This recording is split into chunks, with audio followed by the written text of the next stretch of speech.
எனக்கு அதிர்ஷ்டமே இல்லை சார் அப்படின்னார் ஒருத்தர். ஏன் அப்படி சொல்றீங்கன்னு கேட்டோம். வியாபாரம் பண்ணலாம்னு ஒரு கடை வச்சேன். வேண்டிய போட்டவங்க கூட என் கடையில் வந்து எதுவும் வாங்க மாட்டேங்கிறான். எல்லாரும் அடுத்த கடைக்கு தான் போகிறான் அப்படின்னு சொல்லி ரொம்ப அழுத்துக்கிட்டார். இதுக்கு போய் அதிர்ஷ்டம் இல்லைன்னு சொல்லாதீங்க.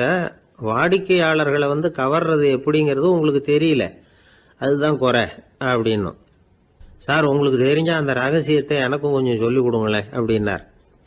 சரி, உங்கள் காதை இப்படி கொடுங்க அப்படின்னு சொல்லி அது சம்பந்தமாக பெரிய வல்லுநர்கள் சொல்லியிருக்கிற கருத்துக்களை அவர்கிட்ட சொல்ல ஆரம்பித்தோம். அதாவது இந்த வாடிக்கையாளர்களை கவர்றதுக்கு வல்லுநர்கள் பல ஆலோசனைகளை ஏற்கனவே சொல்லி வச்சிருக்கிறாங்க. அது சம்பந்தமாக அனுபவப்பட்டவங்க, அதை தெரிஞ்சு வச்சுக்கணும். அதாவது கடை வச்சிருக்கிறவங்க எல்லாரும் இதை கொஞ்சம் காதில் வாங்கி வச்சுக்கணும். எதை இப்போ சொல்ல போகிறத. எப்பவும் பணத்தை சம்பாதிக்கிறதுலேயே குறியாக இருக்கக்கூடாதான். அதை விட முக்கியமாக நீங்கள் சம்பாதிக்க வேண்டியது வாடிக்கையாளர்களுடைய மன நிறைவு. வர்றவங்க திருப்தியோடு போகணும், அது முக்கியம். அதில் கவனமாக இருக்கணும். கடைக்கு வர்ற ஒருத்தர் ஏதாவது ஒரு குறை சொல்கிறாருன்னு வச்சுங்க, அதை வந்து அலட்சியப்படுத்தக்கூடாது. ரொம்ப அக்கறையோடு அதை காது கொடுத்து கேட்கணும். அப்படியா சார், அதை நான் அவசியம் கவனிக்கிறேன் அப்படின்னு சொல்லணும். ஒருத்தர் வரார், சார் நேற்றுக்கு உங்கள் கடையில் இதை நான் வாங்கிட்டு போனேன், வீட்டில் இது வேணான்னு சொல்லிவிட்டாங்க, அது திருப்பி கொடுக்கறதுக்காக தான் வந்திருக்கிறேன் அப்படின்னு சொல்லி திருப்பி கொடுக்குறார். உடனே நீங்கள் வந்து முகம் சுளிக்கக்கூடாது, எரிச்சல் படக்கூடாது. வழக்கம் போல் நிதானமாக முகம் அலர்ச்சியோடு அதை திருப்பி வாங்கிக்கணும். இவ்வளவு ரூபாய்க்கு சாமான் வாங்கினா இந்த ஸ்பூன் அன்பளிப்பு, இப்படி ஏதாவது கொடுக்கலாம். பண்டிகை காலங்கள்லேயும் பொருள்கள் வாங்குறவங்களுக்கு இப்படி ஏதாவது பொருத்தமாக ஒரு அன்பளிப்பு கொடுக்கலாம். நீங்கள் கொடுக்கறது ஒரு சர்வசாதாரணமான பொருளாக இருந்தால் கூட அது வாங்குற ஒரு மனசில் ஒரு மகிழ்ச்சியை ஏற்படுத்தும். எதுவும் உங்களால் கொடுக்க முடியலன்னா உங்கள் முகம் நிறைஞ்ச சிரிப்பையாவது கொடுங்க, அது போதும். உங்கள் கடையில் இல்லாத ஒரு பொருளை வாடிக்கையாளர் வந்து கேட்குறார், உடனே இல்லைன்னு முகத்தில் அடித்தது மாதிரி சொல்லிடக்கூடாது. கொஞ்சம் உட்காருங்க சார் அப்படின்னு சொல்லி உங்கள் பணியாளர் யாரையாவது அனுப்பி வெளியிலேருந்து வாங்கிட்டு வர சொல்லி அவர்கிட்ட கொடுக்கலாம். சில பேர் உங்கள் கடைக்கு வரும்பொழுது அவங்க வீட்டு குழந்தைகளையும் கூப்பிட்டுக்கிட்டு வர்றாங்கன்னு வைங்க.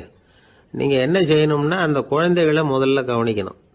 அது கண்ணத்தை கிள்ளணும், அதுகிட்ட விளையாடணும், அதுக்கு ஏதாவது மிட்டாய் பிஸ்கட் எதையாவது கொடுத்து அது கவனத்தை கவரணும். அதுக்கப்புறம் பெரியவங்களை கவனிக்கலாம். உங்கள் கடையில் வேலை செய்கிற பணியாளர்கள் சுத்தமாக இருக்கணும். சிரிச்ச முகம், சுறுசுறுப்பு, இது ரெண்டும் அவங்களுக்கு தேவை. அழுது வடிஞ்சிக்கிட்டு இருக்கக்கூடாது. அப்புறம் இன்னொரு விஷயம், அதிகமாக பொருள் வாங்குற ஒருத்தர்கிட்ட அதிக மரியாதையாகவும் குறைச்சலாக பொருள் வாங்குறவர்கிட்ட வேற விதமாகவும் நடந்துக்கக்கூடாது. எல்லாருக்கிட்டையும் சமமாக நடந்துக்கணும். 5 ரூபாய்க்கு வாங்கினாலும் சரி, 500 ரூபாய்க்கு வாங்கினாலும் சரி, அவங்கக்கிட்ட நீங்கள் காட்டுற மரியாதையில் வித்தியாசம் இருக்கக்கூடாது. எல்லாத்துக்கும் மேலே அவங்க கடையில் ஒரு பொருள் வாங்கினா அது உண்மையானதாக இருக்கும், தரமுள்ளதாக இருக்கும் அப்படிங்கிற நினைப்பு ஜனங்களுக்கு வரணும். அதனால் தரமான பொருளையே நீங்கள் வந்து உங்கள் கடையில் வச்சுருக்கணும்.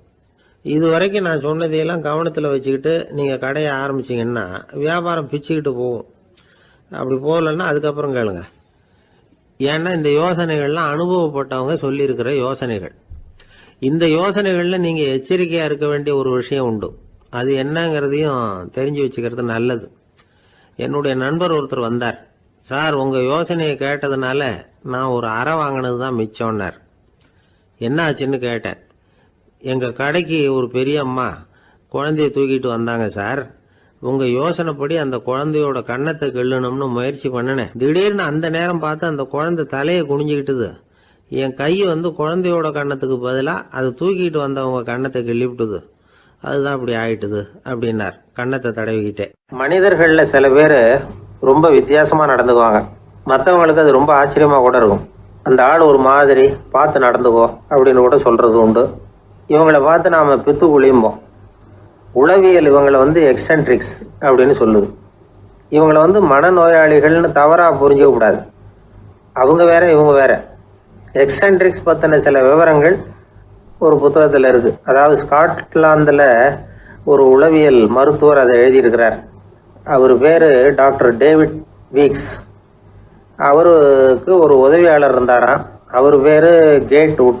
இவங்க 2 பேரும் சேர்ந்து இங்கிலாந்து பூரா சுற்றி பார்த்துருக்காங்க. 3 வருஷம் சுற்றினாங்களாம்.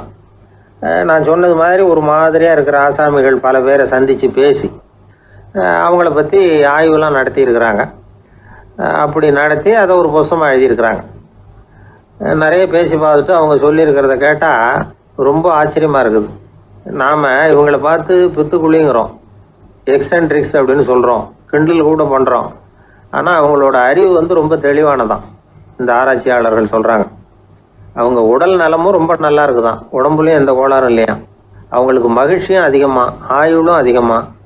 அவங்கள பல பேர் என்ன சொல்றாங்கன்னா, நீங்க நினைக்கிறது மாதிரி இல்லை நாங்க, ஆனா நாங்க மற்றவங்கள்ல இருந்து வேறுபட்ட தன்மை உள்ளவங்க அப்படிங்கிறத ஒத்துக்கிறாங்களாம். இந்த உலகம் பிறந்ததுல இருந்தே இப்படிப்பட்ட வித்தியாசமான ஆசாமிகளும் பிறந்திருக்கிறாங்க. சரி, அப்படிப்பட்டவங்க எப்படி இருப்பாங்க? இப்ப ஒரு மகாராஜா தன்னோட நாய்க்கு லட்சக்கணக்கில் பணம் செலவு பண்ணி கல்யாணம் பண்ணி வச்சிருக்கிறார்.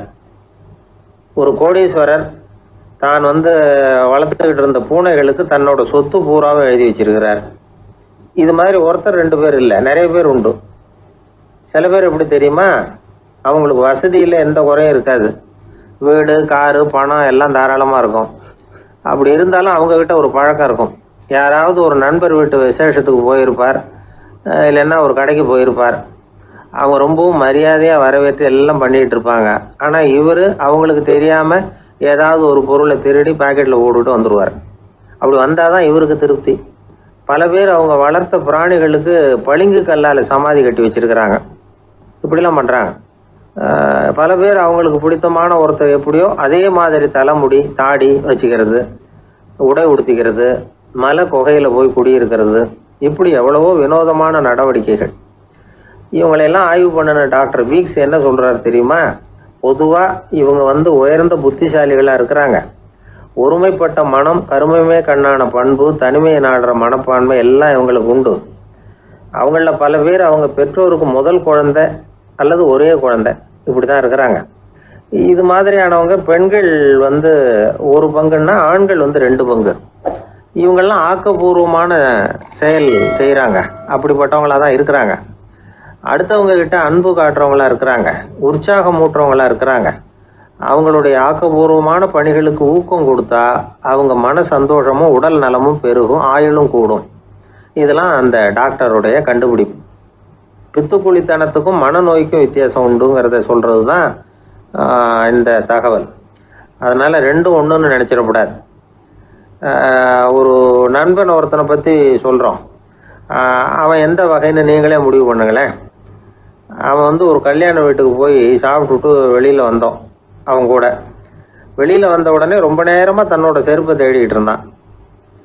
என்னப்பா இன்னுமா உன் செருப்பு கிடைக்கல அப்படின்னு கேட்டோம். இல்லை என்னது முன்னாடியே கிடைச்சுட்டுது, அதை விட நல்லதா ஏதாவது கிடைக்குமான்னு பார்க்குறேன் அப்படின்னா அவன். அன்பா இருக்கணும்னு அநேக பெரியவங்க சொல்லியிருக்கிறாங்க. நாமளும் அதை கேட்டுட்டு அன்பு காட்டுறதுக்கு தயாராக தான் இருக்கிறோம். அதை வாங்கறதுக்கு தான் ஆளை காணும். இருந்தாலும் அன்புல எத்தனையோ வகை உண்டு. அதை சரியாக புரிஞ்சுக்கிட்டு அதுக்கப்புறம் அன்பு காட்ட ஆரம்பிக்கணும். வகையை புரிஞ்சுக்காம அன்பு காட்டினா வம்புல மாட்டிக்க வேண்டியது தான். அன்புன்னா சாதாரணமாக நினச்சி விடாதீங்க. அதில் எவ்வளோ விதம் தெரியுமா? இரக்கம், கருணை, காருண்யம், பந்துத்துவம், பட்சம், பாசம், நேசம், விசுவாசம், அபிமானம், காதல், பக்தி, இப்படி பல விதமாக அதை பற்றி சொல்லி வச்சிருக்கிறாங்க பெரியவங்க. இந்த வார்த்தைகள்லாம் நாம் கேள்விப்பட்டது தான். இருந்தாலும் அதுகளுக்குள்ள என்ன வித்தியாசம்னு கேட்டால் சரியாக சொல்ல தெரியாது. அதனால் இந்த வார்த்தைகளுக்கெல்லாம் பெரியவங்க என்ன விளக்கம் சொல்கிறாங்கன்னு இப்போ பார்க்கலாம். எளியவர்கள் மேலே செலுத்துகிற அன்பு இருக்கு பாருங்க, அதுக்கு இரக்கம்னு பேர். அறிவு பலம், சரீர பலம், இது ரெண்டும் இல்லாதவங்க மேலே, அதாவது வலிமையற்றவர்கள் மேலே செலுத்துகிற அன்பு இருக்கு பாருங்க, அதுதான் கருணை. எறும்புலேருந்து யானை வரைக்கும் சகல ஜீவராசிகள் மேலேயும் காட்டுற அன்புக்கு காருண்யம்னு பேர், ஜீவகாருண்யம். சிவி சக்கரவர்த்தி காட்டின அன்பு இந்த ரகம். உறவினர்கள், சொந்தக்காரங்க, அவங்க வசதியாக இருந்தாலும் வறுமையில் இருந்தாலும் வித்தியாசம் இல்லாமல் காட்டுற அன்பு இருக்கு பாருங்க, அதுக்கு பேர் பந்துத்துவம். ஒரு எஜமானன் வேலையாள்கிட்ட காட்டுற அன்பு இருக்கு பாருங்க, அதுக்கு பேர் தான் பட்சம். அவனும் தன்னை மாதிரி மனுஷன்தாங்கிற நினைப்பு வேணும். ஒரு தாய் தன்னுடைய குழந்தை மேலே, ஒரு குழந்தை தன்னுடைய தாய் மேலே செலுத்துகிற அன்புக்கு பாசம்னு பேர். ஈருடல் ஓர் உயிர்னு நினைக்கிறது இது. ராமரும் கௌசலையும் இதுக்கு உதாரணம். தம்மை ஒத்த நண்பர்கள் கிட்ட செலுத்துகிற அன்புக்கு நேசம்னு பேர். வயசு, செல்வம், அந்தஸ்து இந்த வித்தியாசமெல்லாம் பார்க்காம அவங்க சுக துக்கத்தில் சமபங்கு எடுத்துக்கிறது இது. கிருஷ்ணன் குசேலர்கிட்ட காட்டினது இந்த ரகம். வேலை செய்கிறவன் முதலாளி கிட்ட காட்டுற அன்புக்கு விசுவாசம்னு பேர். தேசத்து மேலேயும் தாய்மொழி பேர்லையும் செலுத்துற அன்புக்கு அபிமானம்னு பேர். தேசாபிமானம்னு சொல்றமே இதுதான். ஒரு கணவன் மனைவி பேர்ல காட்டுற அன்புக்கு காதல்னு பேரு. கடவுள் பேர்ல செலுத்துற அன்புக்கு பக்தின்னு பேரு. இப்படி அன்புல பல ரகம் இருக்கிறப்போ அதுல உள்ள வித்தியாசம் தெரியாம இடம் மாத்தி அன்பு காட்டினா இடைஞ்சல் தான். சரி, இந்த அன்பை பத்தி விஞ்ஞானம் என்ன சொல்லுது தெரியுமா? இதயத்தை பாதுகாக்கிறதுக்கு முக்கியமா தேவைப்படுற ஒண்ணு இந்த அன்பு தான்னு சொல்லுது. நெதர்லாந்து விஞ்ஞானிகள் இதை ஆராய்ச்சி பண்ணியே கண்டுபிடிச்சிருக்கிறாங்க. கொஞ்சம் முயல் குட்டிகளை 2 பிரிவா பிரிச்சாங்க. 2 குரூப்புக்கும் கொழுப்பு அதிகமா உள்ள ஆகாரத்தையே கொடுத்துக்கிட்டு வந்தாங்க. ஆனா ஒரு குரூப்புக்கு வெறுமன ஆகாரத்தை கொடுத்ததோட சரி, இன்னொரு குரூப் முயல்களுக்கு ஆகாரம் கொடுத்ததோட நிறுத்திக்கல. அதுக்கு முன்னாடி கூண்டுகளை திறந்து விட்டு முயல்களை கொஞ்ச நேரம் எடுத்து கொஞ்சி விட்டு அதுக்கப்புறமா ஆகாரம் கொடுத்தாராம் ஆராய்ச்சியாளர். இந்த குரூப்புக்கு இதய பாதிப்பு 60% குறைச்சலா இருந்துதான்.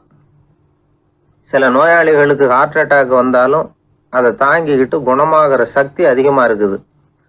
இது எப்படின்னு ஆராய்ச்சி பண்ணி பார்த்துருக்குறாங்க. அவங்கெல்லாம் மனைவி தன் பேர்ல ரொம்ப அன்பா இருக்கிறதாக நினைக்கிறவங்களா இருக்கிறாங்களாம். இதய நோயாளிகள் பல பேரை சந்திச்சு இதய நோய் ஏற்பட என்ன காரணம்னு கேட்டிருக்கிறாங்க. அவங்க சொன்ன காரணம்லாம் சாப்பாடு சம்பந்தமா இல்லையா, மனைவி அன்பா இல்லை, இப்படிப்பட்ட காரணத்தை தான் சொல்றாங்களாம். அதனால இதயத்தை பாதுகாக்கணும்னு நினைக்கிறவங்க அடுத்தவங்க அன்பா இருக்கிறது மாதிரி பார்த்துக்குங்க, அதுதான் முக்கியம். ஒருத்தர் முகம் பூரா பிளாஸ்டரி போட்டுக்கிட்டு வந்தார். ரொம்ப கோபமா, என்னங்க ஆச்சுன்னு விசாரிச்சேன். எல்லாம் உங்களால தான் சார்னார். விவரமா சொல்லுங்களேன். என்ன? உங்க தகவலை கேட்டுட்டு ஒரு பூனைக்குட்டியை கையில எடுத்தேன், அன்பா அதை தடவி கொடுக்கறதுக்காக. ஆனா அது முந்திக்கிட்டது, அது என் முகத்தை தடவி கொடுத்துட்டுது. முகம் பூரா நகை கீறல், அதுதான் இப்படி அப்படின்னார். அன்புல அறிவு சேராததுனால வந்த கோளாறு இது. கோவில்ல ஆன்மீக சொற்பொழிவு நடந்துகிட்டு இருக்குது. ஒரு பெரியவர் பேசிக்கிட்டு இருக்கார். கடவுளை பத்தியும் சொர்க்கத்தை பத்தியும் மனுஷனை பத்தியும் அவர் விவரமா பேசுறார். எல்லாரும் உட்காந்து கேட்கறாங்க. அந்த கூட்டத்துல ஒரு தத்துவ ஞானியும் உட்கார்ந்துருக்கிறார். அவரு அவருடைய நண்பர். பேசி முடிச்சதும் அந்த பெரியவர் மேடையை விட்டு இறங்கினார். நேரா அந்த தத்துவ ஞானி கிட்ட வந்தார். எப்படி இருந்தது என்னுடைய பேச்சு அப்படின்னு கேட்டார். நீங்க பேசினது ஒண்ணுக்கு ஒண்ணு முரண்பாடா தெரிஞ்சது அப்படின்னாரா இவரு. நான் என்ன அப்படி தப்பா பேசிவிட்டேன் அப்படின்னாரா அவரு. கடவுளை நம்புகிறவன் சொர்க்கத்துக்கு போவான்னு சொன்னீங்க, அப்புறம் நல்ல விதமா வாழறவன் சொர்க்கத்துக்கு போவான்னு சொன்னீங்க அப்படின்னாராம். இதுல என்ன முரண்பாடுன்னு கேட்டிருக்காரு அவர். இதுலதான் முரண்பாடு தெரியுது எனக்கு. அதாவது இங்க ஒருத்தன் எல்லா தப்பும் பண்ணிட்டு இருக்கிறான், அவன் கடவுளை நம்பினான்னா அவன் சொர்க்கத்துக்கு போவானா? இது என்னுடைய முதல் கேள்வி. இல்லைன்னா ஒருத்தன் எந்த தப்பும் பண்ணல, ரொம்ப ஒழுங்கா வாழ்ந்துகிட்டு இருக்கிறான், ஆனா அவன் கடவுளை நம்பல, அவன் என்ன நரகத்துக்கு தான் போவானா? கடவுள் நம்பிக்கை உள்ள ஒரு திருடன் என்ன ஆவான், எங்க போவான்? கடவுள் நம்பிக்கையே இல்லாத ஒரு நல்லவன் என்ன ஆவான், எங்க போவான்? ஒருத்தன் இங்க கடவுள் நம்பிக்கையோட வாழறது முக்கியமா அல்லது நல்லவனா வாழறது முக்கியமா? இதுதான் இவர் கேட்ட கேள்வி. இதை கேட்டதும் அந்த பெரியவர் குழம்பி போட்டார். அவர் சொன்னது நியாயம் தானே. கடவுளை நம்புறவன் தான் சொர்க்கத்துக்கு போவான்னா பேசாம கடவுளை நம்பிக்கிட்டு இந்த உலகத்துல எல்லா தப்பும் பண்ணிக்கிட்டு இருக்கலாமே. பேச்சாளர் குழப்பத்தோட வீட்டுக்கு போனார். படுத்து தூங்கினாரு. ஒரு கனவு வந்தது. கனவுல அவர் ஒரு ரயில்ல வேகமா போயிட்டு இருக்கிறார். எதிரில் உட்காந்துருக்கிறவரை பார்த்து நாம இப்ப எங்க போறோம்னு கேட்டார். சொர்க்கத்துக்கு போயிட்டு இருக்கிறோம் அப்படின்னாங்களாம். ரயில் போய் நின்னுது. இவர் இறங்கினார். இங்க கௌதம புத்தர் இருப்பார், சாக்ரட்டிஸ் இருப்பார், அவங்கள பாக்குறதுக்கு ஒரு நல்ல வாய்ப்பு அப்படின்னு நினைச்சுக்கிட்டே அங்கேயும் இங்கேயும் பார்த்தார். அங்க யாருமே இல்லை. ஒரே பாலைவனம் மாதிரி இருக்குது. பச்சை இல்லை, பசுமை இல்லை, பூக்கள் இல்லை, மரம்லாம் மொட்டையா நிக்குது. எலும்பும் தோலுமா சில முனிவர்கள் அங்கேயும் இங்கேயுமா உட்காந்துருக்குறாங்க. இவர் அவங்க கிட்ட போய் இந்த புத்தர், சாக்ரட்டிஸ் இவங்கெல்லாம் எங்க இருக்கிறாங்கன்னு கேட்டாராம். அப்படி யாரும் இங்க இல்லையே, அவங்கெல்லாம் யாரு அப்படின்னு திருப்பி கேட்டிருக்கிறாங்க. இவருக்கு அதிர்ச்சியா போச்சு. அப்படின்னா அவங்க எங்க போயிருப்பாங்க? உடனே ரயில் நிலையத்துக்கு ஓடி வந்தார். அப்பதான் நரகத்துக்கு ஒரு ரயில் புறப்பட்டுக்கிட்டு இருந்தது அங்க இருந்து. அதுல ஏறி உட்கார்ந்தார். ரயில் வேகமா போச்சு. நரகம் நெருங்க நெருங்க காற்று குளிர்ச்சியா வீச ஆரம்பிச்சுதான். வெளியில பசுமையா இருந்துதான். அழகான மலர்கள், அழகான நீர்நிலைகள், நந்தவனங்கள், ரொம்ப அருமையா இருக்குது. ரொம்ப அங்க இருந்தவங்க எல்லாம் ரொம்ப மகிழ்ச்சியா உல்லாசமா வேற இருந்திருக்கிறாங்க. எங்க பார்த்தாலும் ஆடல் பாடல் உற்சாகம். இவர் ரயிலை விட்டு இறங்கினார். அவருக்கு சந்தேகம், இதுவா நரகம் அப்படின்னு விசாரிச்சிருக்கார். ஆமா, இதுதான் நரகம்னாங்களாம். எனக்கு ஒரு சந்தேகம் இருக்காரு. என்னன்னு கேட்டிருக்காங்க.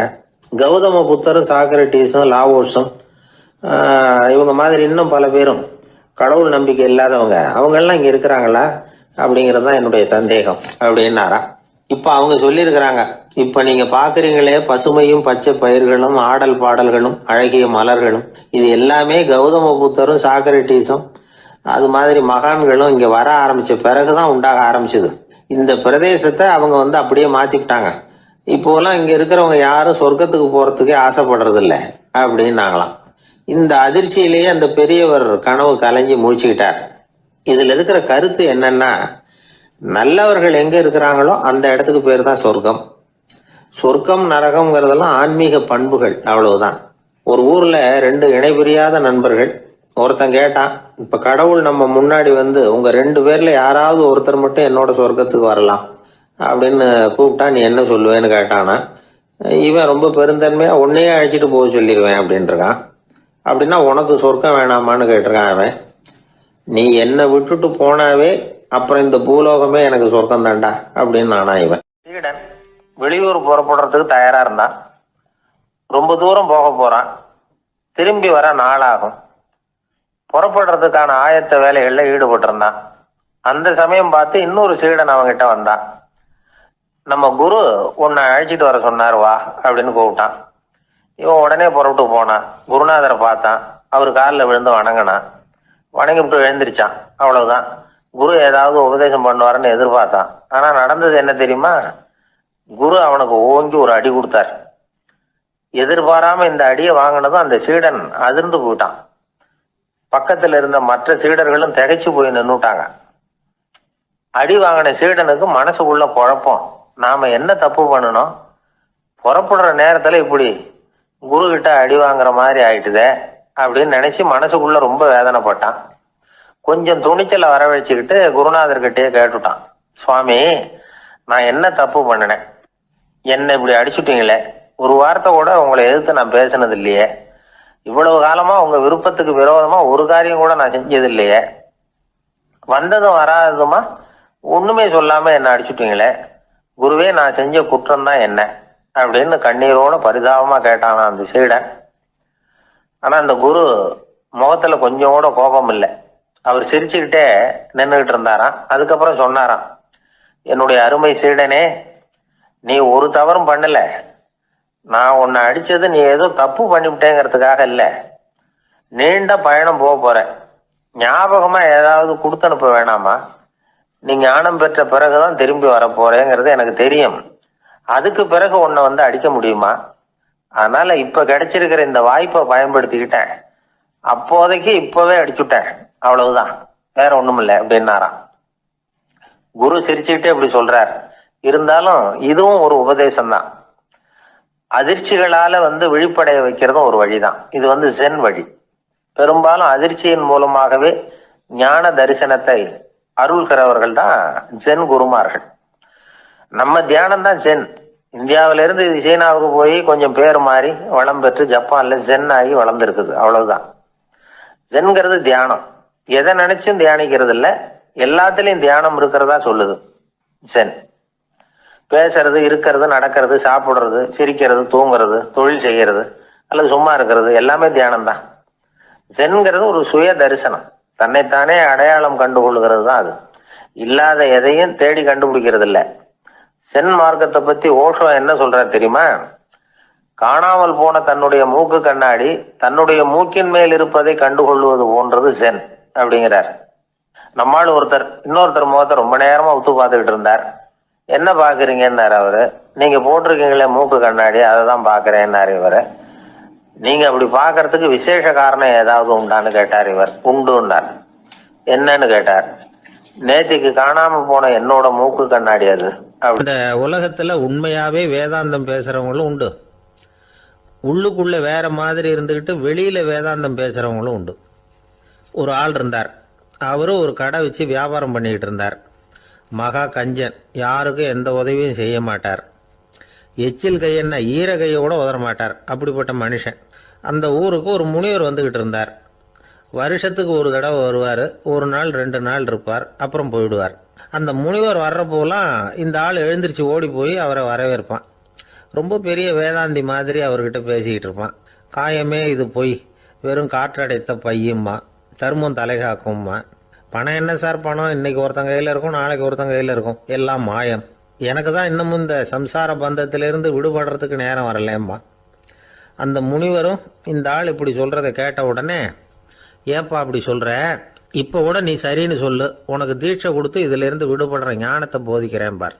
உடனே அந்த ஆள் என்ன சொல்லுவான் தெரியுமா, ஐயோ சாமி, இப்போ அது எப்படிங்க முடியும், பிள்ளைங்கள்லாம் சின்ன சிறுசுங்க, அதுகளுக்கெல்லாம் ஒரு கல்யாணம் காட்சின்னு செஞ்சு கடமையை முடிச்சுட்டா நீங்கள் சொல்கிறபடி செஞ்சு விடலாமா. சரின்னு முனிவர் போயிடுவார். அடுத்த வருஷம் வருவார். இவன் வழக்கம் போல் வேதாந்தம் பேசுவான். சரி தீட்சை கொடுக்குறேன் வா அம்பார். பேரம்பேத்தியை பார்க்கணும், கோர்ட்டில் கேஸ் ஒன்று இருக்குது, அது முடியணும் அப்படின்னு தயங்க ஆரம்பிச்சிருவான். எல்லாம் சொல்லுவான், ஆனால் குடிக்கிறதுக்கு தண்ணி கூட கொடுக்க மாட்டான். ரொம்ப வருஷம் கழித்து மறுபடியும் ஒரு நாள் அந்த ஊருக்கு முனிவர் வந்தார். இவன் கடைக்கும் வந்தார். அப்புறம் அங்கே கல்லாவில் நம்ம ஆள் இல்லை, அவன் புள்ள தான் உட்காந்துருக்கிறான். அப்பாவை போலவே புள்ளையும் எழுந்திரிச்சு ஓடியாந்து முனிவரை வரவேற்றான். அப்பா எங்கன்னு விசாரிச்சார் முனிவர். ஐயோ அதை ஏன் கேட்குறீங்க சாமி, உங்ககிட்ட தீட்சை வாங்கி இந்த சம்சார பந்தத்திலேருந்து விடுதலை பெறணும்னு சொல்லிக்கிட்டே இருப்பார், அது நிறைவேறாமலே போய் சேர்ந்துட்டார். போன மாதம் ஒரு நாள் திடீர்னு நெஞ்சு வலிக்குதுன்னார், அவ்வளவுதான் போட்டுன்னு போயிட்டார் அப்படின்னு புலம்புனான் பையன். இதை கேட்டதும் முனிவர் சிரிச்சாரான். அவன் எங்கடா போவான், உன் அப்பா எங்கேயும் போகல, இதோ வாழை ஆட்டிக்கிட்டு உன் காலடியிலே இருந்துகிட்டு இருக்கான் பார் அப்படின்னு சொல்லி அங்கே நின்றுக்கிட்டு இருந்த ஒரு நாயை சுட்டி காட்டினாரான். என்ன சாமி சொல்கிறீங்க அப்படின்னு ஆச்சரியமாக கேட்டிருக்கான் பையன். உடனே முனிவர் அந்த நாயோட தலையில் ஒரு தட்டு தட்டி பேசுகிறா அப்படின்னாரான். உடனே அந்த நாய் வேதாந்தம் பேச ஆரம்பிச்சுட்டு தான், காயமே இது போய் வெறும் காற்றடைத்த பை அப்படின்னு தான். முனிவர் சொன்னார், அடே இப்போவும் ஒன்றும் கெட்டு போகல, நீ விரும்புனா சொல்லு, உனக்கு தீட்சை கொடுத்து என் பின்னாடியே அழைச்சிட்டு போயிடுறேன், அங்கே அழைச்சிட்டு போய் உனக்கு ஞானத்தை போதிக்கிறேன், வர்றியா அப்படின்னு கேட்டிருக்கார். உடனே அந்த நாய் சொல்லிச்சான், ஐயோ அதை ஏன் கேட்குறீங்க சாமி, நான் உண்ணாமல் தின்னாமல் ஏராளமான சொத்து சேர்த்து வச்சுட்டேன், என் பிள்ளைங்க அதோட பெருமை தெரியாமல் ராத்திரி நேரம்லாம் கதவை திறந்து போட்டுட்டு தூங்கிடுவாங்க, அதனால் இப்படி நாயாக பிறந்து ராத்திரி பகலாக சுற்றி சுற்றி காவல் காத்துக்கிட்டு கிடக்கிறேன், இப்போ எப்படி சாமி வர முடியும் அப்படின்னு கேட்டுதான். அறியாமையிலேயே சுகம் கண்டு இப்படி இருக்கிற ஆளுங்களுக்கு எப்படி விடுதலை கிடைக்கும், எப்போ விடுதலை கிடைக்கும் அப்படின்னு கேட்குறார் தசாவதானி, திருக்குறள் பேர் ராமையா. அவர் கேட்குறது நியாயம் தானே. இந்த காலத்து பையன் ஒருத்தன் அப்பா கிட்ட சொன்னான், அப்பா இன்னைக்கு நான் ₹1 மிச்சப்படுத்தி விட்டேன் அப்படின்னு. நானும் அப்படியா என்னடா பண்ணேன்னு கேட்டிருக்கார் அப்பா. டவுன் பஸ்ஸில் ஏறாமல் அது பின்னாடியே ஓடியாந்தேன், ₹1 மிச்சம் தானே அப்படின்றான். அட பாவி, ஒரு ஆட்டோ பின்னாடி ஓடியாந்துருந்தா ₹10 மிச்சமாயிருக்குமே, வேஸ்ட் பண்ணிட்டியே அப்படின்னாரான் அந்த அப்பா. ஒருத்தன் தன்னுடைய நண்பனை வழியில் பார்த்தான். என்னப்பா லெட்டர் போட்டுனே கிடச்சிதா அப்படின்னா. ஓ கிடச்சிதேன்னா அவன். இவன் உடனே ஏன்டா போய் சொல்கிற, நான் உனக்கு லெட்டரே போடலை, சும்மா தான் கேட்டேன், உடனே கிடச்சிட்டுதுங்கிறியே அப்படின்னா. லெட்டர் போட்டேன்னு நீ போய் சொல்கிறப்போ அது கிடைச்சதுன்னு நான் போய் சொல்லக்கூடாதா அப்படின்னு நானா அவன். இப்படிப்பட்டவங்க சில பேர் இருந்தால் கூட இன்னைக்கு கடிதம் மூலமாக தொடர்பு கொள்ளாதவங்க இருக்கவே முடியாது. அந்த அளவுக்கு அது அவசியமான ஒன்றாயிட்டுது. இந்த அஞ்சல் அட்டைகள் எப்படி ஆரம்பமாச்சு தெரியுமா? ஆஸ்திரியா நாட்டில் ஒரு பேராசிரியர் இருந்தார். அவர் பேர் இம்மானுவேல் ஹெர்மன். அவர் ஒரு நாள் ஒரு பத்திரிகையில் கட்டுரை எழுதினாராம். இது நடந்தது 1869. அவர் எழுதின கட்டுரையில் மக்கள் அதிகம் செலவில்லாமல் ஒருத்தருக்கு ஒருத்தர் தகவல் பரிமாறிக்கிறது எப்படி அப்படிங்கிறத பற்றி எழுதியிருந்தார். அதுக்கு சில யோசனைகளை அவரே எழுதியிருந்தாராம். எப்படின்னா, அந்த கட்டுரையை எல்லாரும் படித்து பார்த்துருக்குறாங்க, அவர் சொன்ன யோசனைகள் என்னன்னு. அது அரசாங்கத்தின் கவனத்துக்கு அது போச்சான். ஆகா, இது அவர் சொல்கிற யோசனை நல்லா இருக்கும் போல் இருக்கு அப்படின்னு அவங்களே நினச்சிருக்கிறாங்க. அவ்வளவுதான். உடனே அந்த யோசனையை நடைமுறைக்கு கொண்டுகிட்டு வந்தாங்களாம்.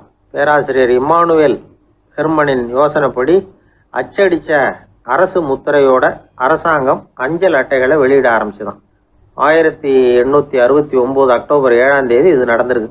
உலகின் முதல் அஞ்சல் அட்டை வெளிவந்த நாள் அது. அப்போதான் அதுக்கு பேர் என்ன தெரியுமா? அதாவது கரஸ்பாண்டிங் கார்டு அப்படின்னு பேராது. அதுக்கப்புறம் என்ன ஆச்சுன்னா, உடனடியாக அமெரிக்காவிலேயே இது மாதிரியான கார்டுகளை வெளியிட ஆரம்பிச்சிட்டாங்க. அங்கே இதுக்கு என்ன பேர் தெரியுமா? Postal card. அதுக்கப்புறம் 1870 இங்கிலாந்துலேயும் இதை வெளியிட்டாங்களாம். அதை வெளியிட்ட முதல் நாள் அன்னைக்கு என்ன நடந்தது தெரியுமா? மக்கள்லாம் ஏதோ நியாய விலை கடையில் நிற்கிறது மாதிரி பெரிய பெரிய கியூ வரிசையில் நின்று இதை வாங்கினாங்களாம். நம்ம நாட்டில் முதல் அஞ்சலகம் 1927 கல்கத்தாவில் ஆரம்பமாயிருக்கு.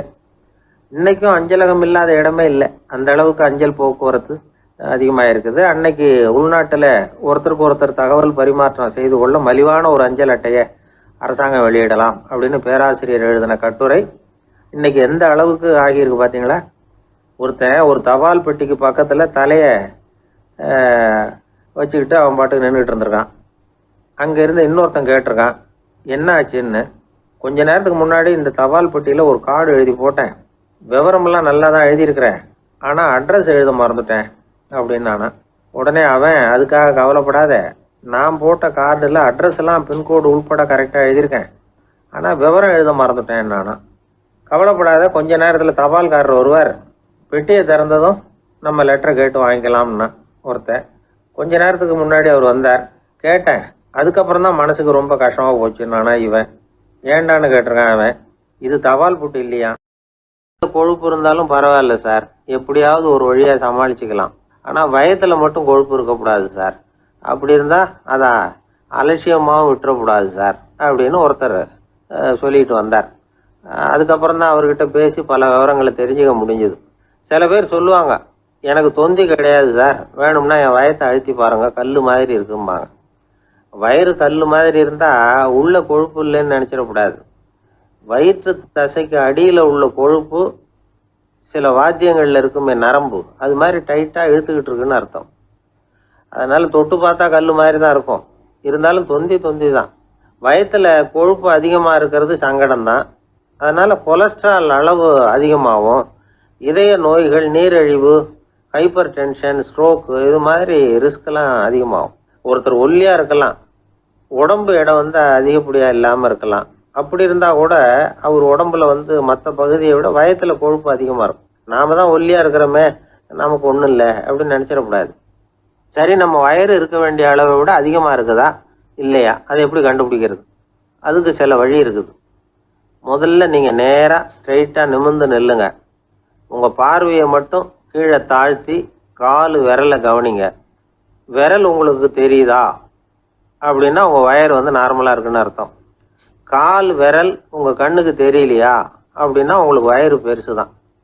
இன்னொரு வழி இருக்குது, அது என்ன தெரியுமா? ஒரு தரையில் நீட்டாக படுத்துடணும். 1 மீட்டர் நீளம் உள்ள அளவுகோல் ஒன்று எடுத்துக்கோங்க.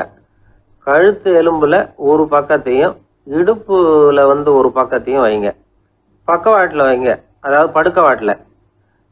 அது நடுப்பகுதி வயத்தில் முட்டி தராசு மாதிரி ஆடுதா அப்படின்னா உங்கள் வயிறு உங்களுக்கு ப்ராப்ளம் தான். அதனால் அதை கண்டுபிடிக்கிறதுக்கு அப்படி ஒரு அளவுகோல் வச்சிருக்கிறாங்க. மருத்துவ அறிவியல் ரீதியாக உங்களுக்கு தொந்தி இருக்குதா இல்லையான்னு கண்டுபிடிக்கிறதுக்கு ஒரு வழி இருக்குது. உங்கள் இடுப்பில் வெயிஸ்ட் அப்படின்னு சொல்கிறோம்ல, இடுப்பில் ஒரு அளவு எடுக்கணும், சுற்றளவு. இடுப்புக்கு கீழே ஹிப்புன்னு சொல்கிறோம்ல, அங்கே ஒரு அளவு எடுக்கணும், அதிகபட்ச சுற்றளவு எடுக்கணும். அந்த அளவை இந்த அளவால் வகுக்கணும். அதாவது உங்கள் வெயிஸ்ட் மெஷர்மெண்ட் இருக்குல்ல, அதை ஹிப்பு மெஷர்மெண்ட்டால் வகுக்கணும். இந்த விகிதம், அதாவது வெயிஸ்ட் ஹிப் ரேஷியோ, ஆண்களுக்கு 0.95க்கு மேலே போகக்கூடாது, பெண்களுக்கு 0.85க்கு மேலே போகக்கூடாது. அப்படி போயிட்டுதுன்னா வயிறு பெருத்திருக்குதுன்னு அர்த்தம். இது டாக்டர்கள் கண்டுபிடிக்கிற ஒரு விதம். சரி, இந்த தொந்தியை குறைக்கிறதுக்கு என்ன பண்ணலாம்? பட்னி கிடக்கலாமா அப்படின்னா அது தேவையில்லை. ஆனால் கலோரி அளவை குறைக்கணும். அது எப்படி? கொழுப்பு ஆகாரத்தை குறைக்கணும்.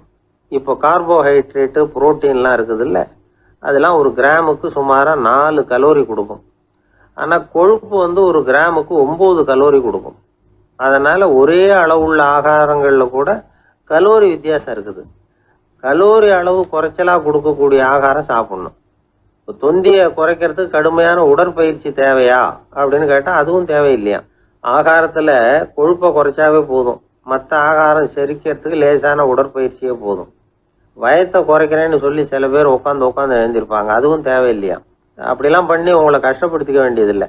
வயத்தை குறைக்கிறதுக்கு அதெல்லாம் உதவுறது இல்லை அப்படின்னு அது சம்பந்தமான நிபுணர்கள் சொல்கிறாங்க. இப்போ இது சம்பந்தமாக 1984 ஒரு சோதனையே பண்ணி பார்த்துருக்குறாங்க. ஒரு நாளைக்கு 185 தடவை உட்காந்து எழுந்திருக்கிறது. இது மாதிரி 27 நாள் பயிற்சி பண்ணிவிட்டு பார்த்தாங்களாம். வயிற்று கொழுப்புல எந்த மாறுதலும் இல்லையா.